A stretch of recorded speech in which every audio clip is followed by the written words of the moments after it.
આંતરરાષ્ટ્રીય સાયબર સ્લેવરીના રેકેટમાં સંકળાયેલો એક નાસ્તો વળતો આરોપી આણંદમાંથી ઝડપી પડાયો છે।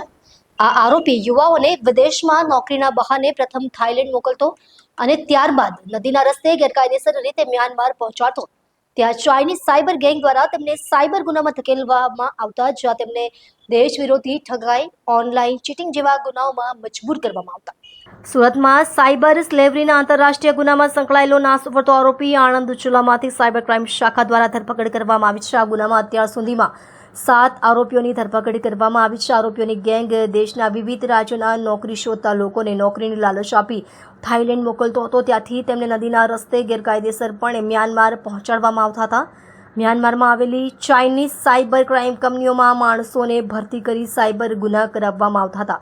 આ ગુનાની શરૂઆતમાં જ સુરત સાયબર પોલીસ સ્ટેશન પર 30 ઓગસ્ટે FIR દાખલ કરવામાં આવી હતી। ગુનાની તપાસ પછી અત્યાર સુધીમાં 7 આરોપીઓની ધરપકડ કરવામાં આવી છે। તાજેતરમાં ધરપકડ થયેલા આરોપી અલ્ફાઝ હનીફભાઈ અઝીઝ મેમનને ન્યાય સમક્ષ રજૂ કરવામાં આવશે।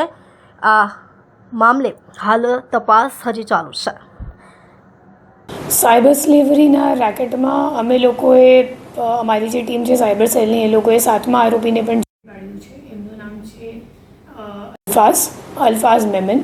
એ અમદાવાદનો રહેવાસી છે અને એમને જે અમે લોકોને બાતમી મળી અને ટેકનિકલ વર્કઆઉટ કર્યું, એમાં એમનું લોકેશન આણંદ ખાતે હતું અને લોકેશન આણંદથી આપણી ટીમે ત્યાંથી એમને લઈને આવેલી છે।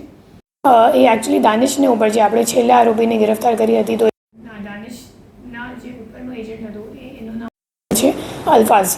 અને અલ્ફાઝ જાતે 4-5 મહિના સુધી ત્યાં કામ કરતો હતો મ્યાનમાર ખાતે, ફેબ્રુઆરીથી મઈ સુધી, અને પછી પરત ભારત આવી ગયું અને ભારત આવીને પછી એક એજન્ટ ત્યાંનો જે છે અત્યારે પણ ત્યાં જ છે, એમની સાથે સંકલનમાં હતો અને એમને મદદગારીમાં બીજા 2-3 માણસોને મતલબ અહીંયાથી મોકલ્યું છે ત્યાં।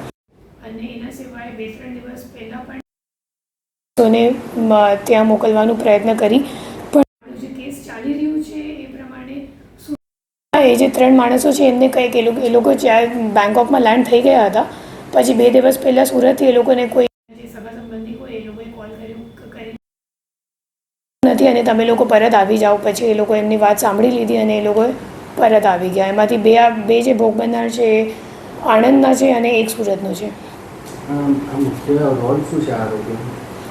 એજન્ટ તરીકે કમિશન માટે કામ કરતા હતા અને ત્યાં માણસોને મોકલવાનું જ કામ કરતા હતા।